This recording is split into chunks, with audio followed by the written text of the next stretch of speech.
when I got my permit for this building, I was told I didn't need an inspection, but this inspector showed up today. I guess he's just going to show me how to run one of them nail guns. Right on. Thank you for coming out, Lance. Love you, brother.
I'm making a point of thanking all my friends that come out and help me.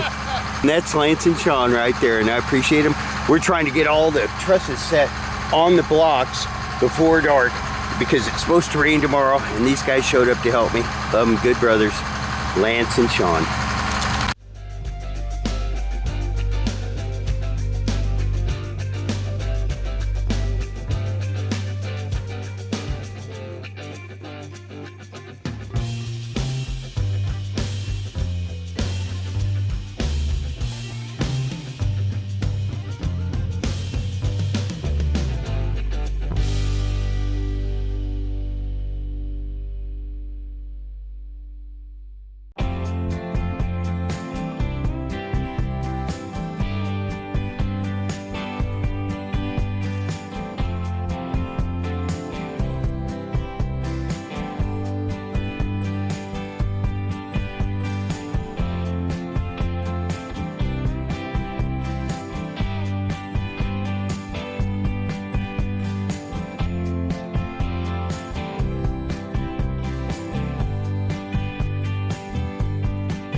Jet. How you doing, buddy? You good? Love you. Come here, buddy. Good boy. Good boy. He's a good old horse. You're a good boy, Jet. Anna, come on. Come on. Come on, sweet.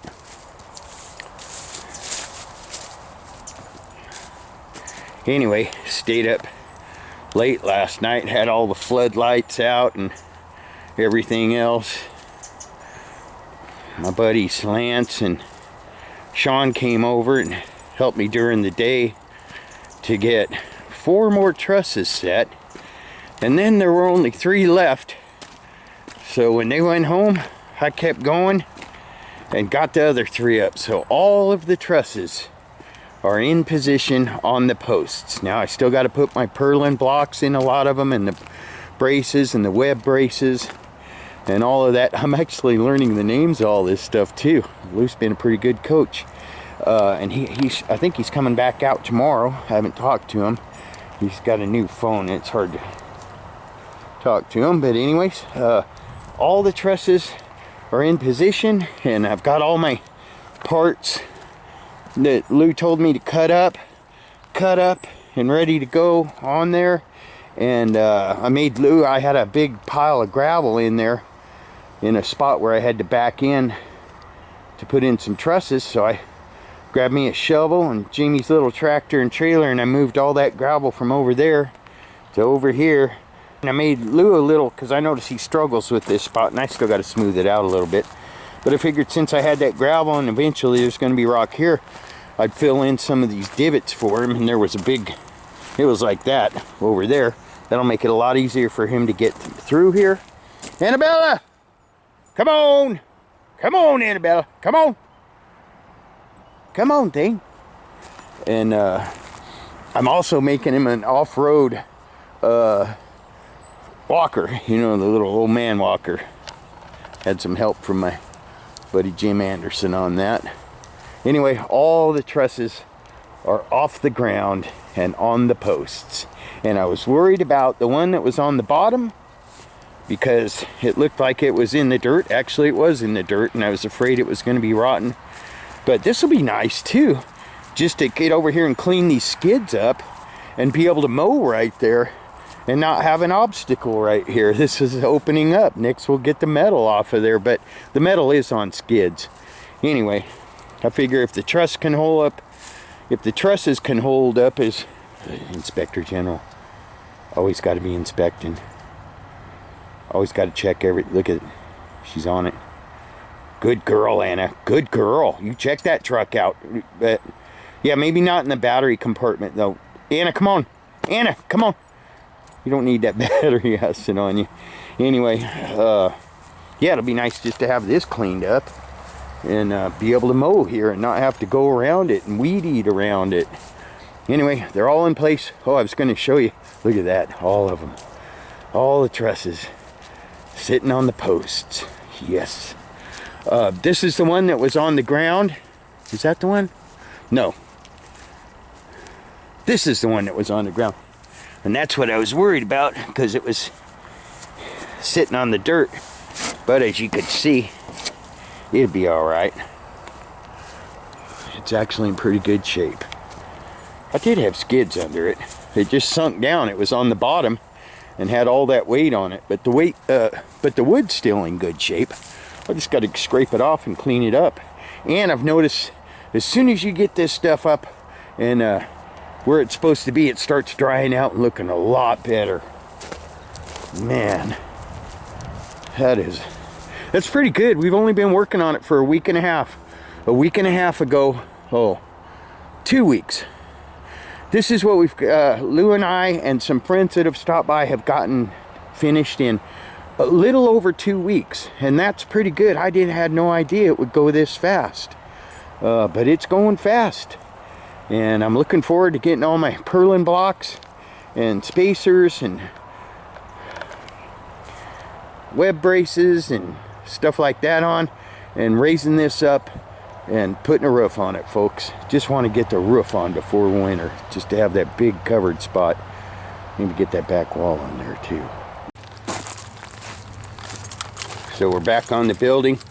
Lou had me put these blocks on the corner posts, and he had me put them on the line that we shot with the transit level, and had them stick out 2 inches this way, and put a string line on here going all the way down to measure the difference between the face of each post and the string, because he's saying that the most important thing is that all the peaks of the trusses be lined up on the same line at the top.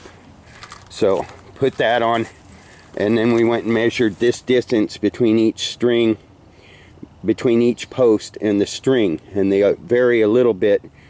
Not crazy though, but he's saying now is the time to adjust the peaks of the trusses so that they are all lined up all the way down the building. He's saying if one's off, it'll screw up the building and it'll get worse as we go. Also had me measure from the end of one post, the outside of one post, to the inside of the next post to get the width of our bays, right, Lou? Correct. Correct. And what that does is that's also the center line of the posts. Yeah. Center line to center line. And it makes sense after he explains it. It doesn't make sense when he's over there pointing and telling me, but when he actually gets out here and shows me, it makes a lot of sense. All right. All right, we'll be back. Well, But the next thing we need to do is measure the face to the face of the truss, because I see they're all different. yeah, they are. But I did, when I set them, Lou, I did, like if I set two, I made sure that they were both the same distance from the face of the that's gonna post. make it a whole lot easier. Yeah, I got them all lined even. Lot easier. All right, we'll go do that. Fixed, huh? Huh? You guys got that fixed? What was wrong with it? Well, what, Well, the purlin blocks were hanging down on the other side. I believe we did get that fixed. I think Sam and I fixed that, but while he was out here. Oh, okay. But that one had a couple messed up too. Still got to do all the purlin block. That stuff I can do while you're not here, Lou. This is the kind of stuff that I need to know how to do. Yeah, yeah.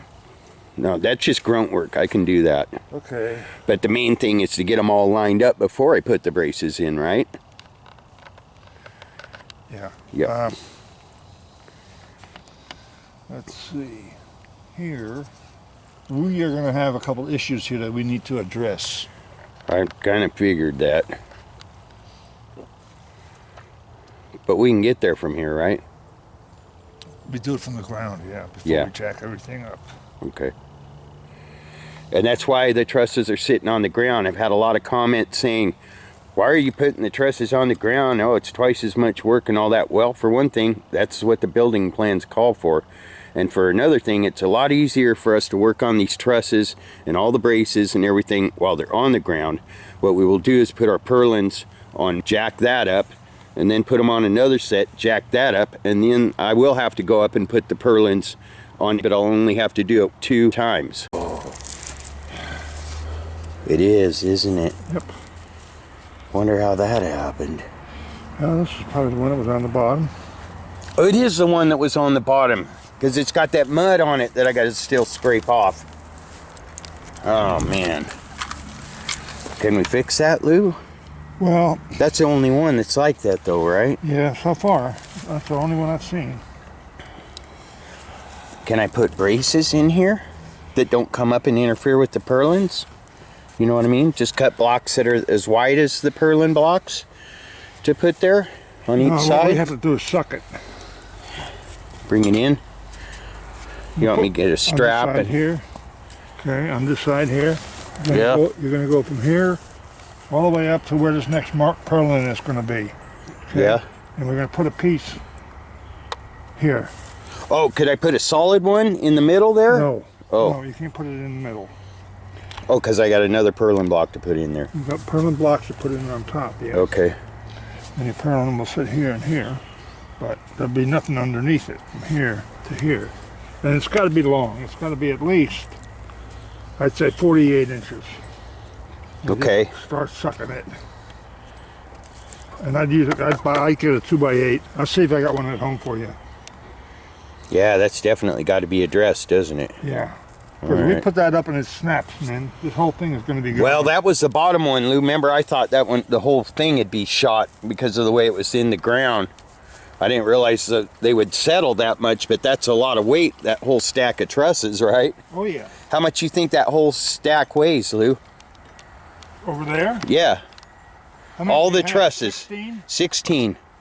Oh, I say you're looking at probably maybe 40,000. 40,000 pounds? Yeah. Wow. Yeah. Yeah, that's a lot of weight on that. These trusses are probably about 5,000 pounds apiece. Wow. Okay. Only because they're wet.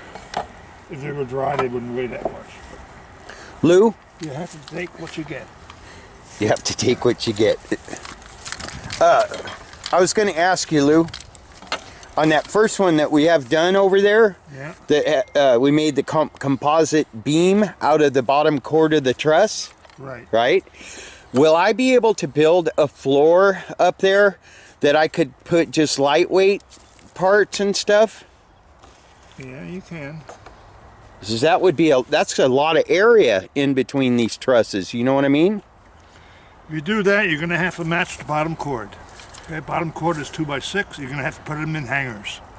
Okay, so you're saying I'm going to have to put floor joists. Because of the span, I wouldn't go 24. I'd go 16 inches. Gotcha. All right. And take a section from the outside in. Don't put it in the middle. Yeah, okay. Leave the middle open. Yeah, so Okay. you have maybe 16 feet here and 16 feet Yeah, on it's the just other end. storage on each side. Yeah. Yeah, Yeah, okay. There's plenty of room for you. All right. That's Yeah. what we'll do when we get there. Yep.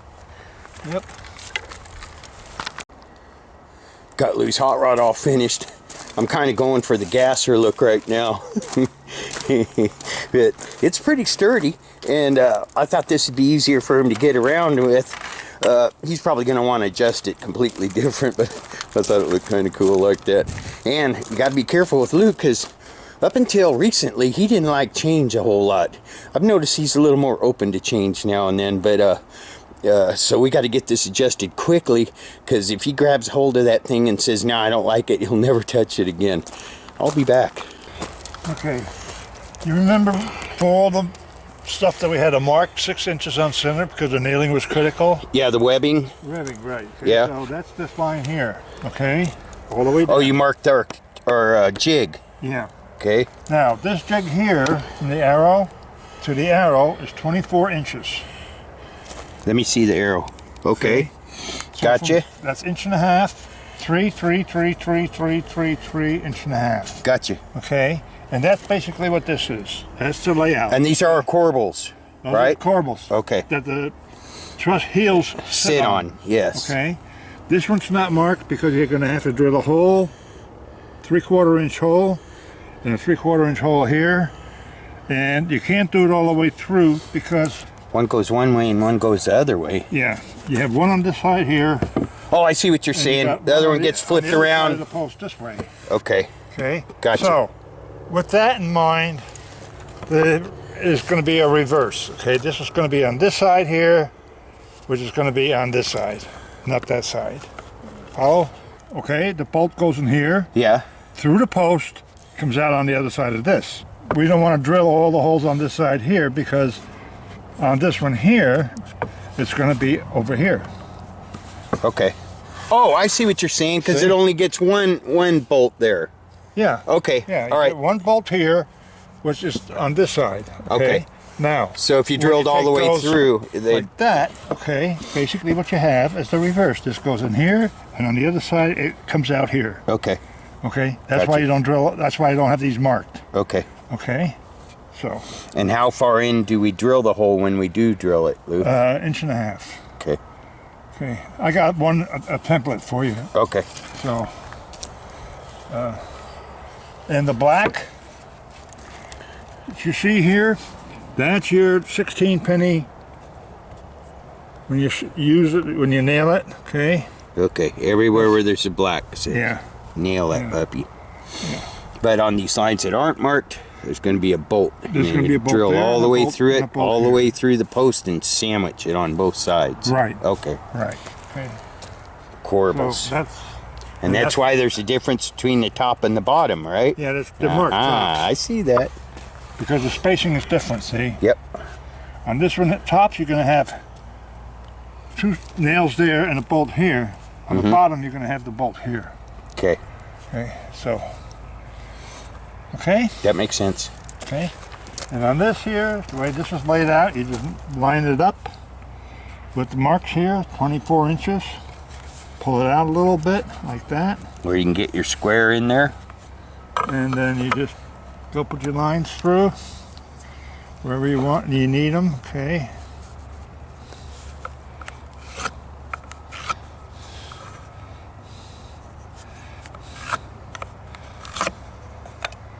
And there's 1.5 on this one here.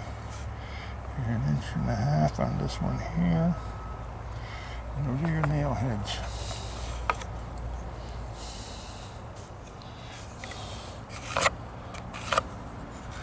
And just go through.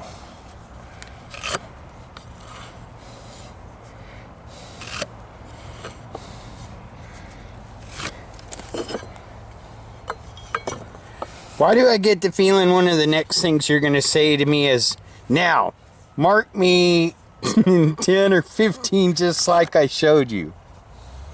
I'm not going to do that. You're not? No, I'm not. You want the gravy job. No, okay. I got wise to you, pal. Yeah. So anyway.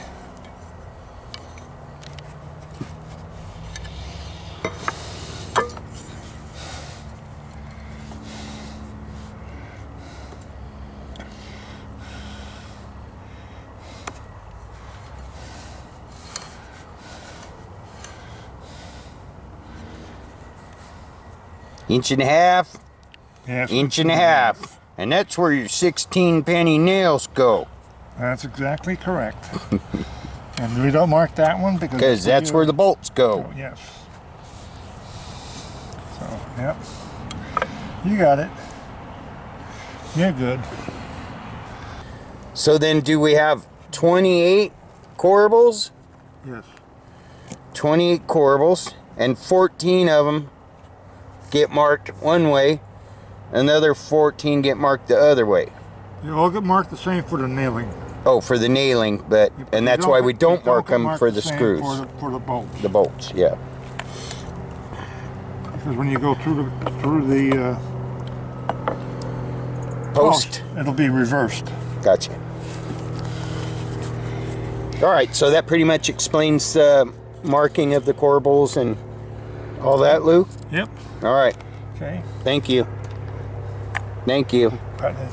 You're very welcome. You're very welcome.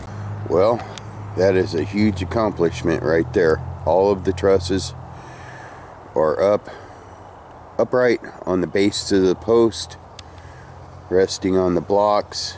Now I'm going down the line one at a time, putting in all the purlin blocks and all the bracing in between the bottom cords and the web bracing. And just started on that one.